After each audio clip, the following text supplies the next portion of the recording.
Hello viewers, আপনাদের মাঝে আরেকটি চার্জার নিয়ে আসলাম। চার্জারটা গ্রাহকের কথা অনুযায়ী চার্জারটি ফুল চার্জ মেরে থাকে, কিন্তু ফুল চার্জ হচ্ছে কিনা এটা বোঝার কোনো উপায় নাই, কারণ সবসময় ফুল বাতি জ্বলে।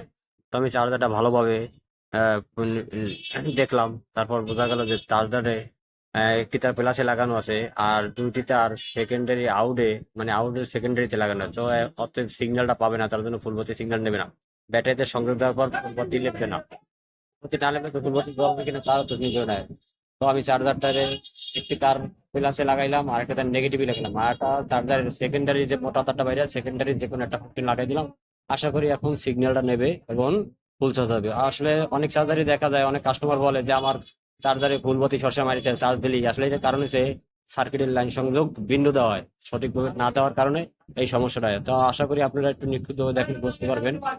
তো ভালোভাবে দেখে, নিখুঁতভাবে দেখে সবাই চেষ্টা করবেন, সঠিক কাজ হয়ে যাবে আলহামদুলিল্লাহ,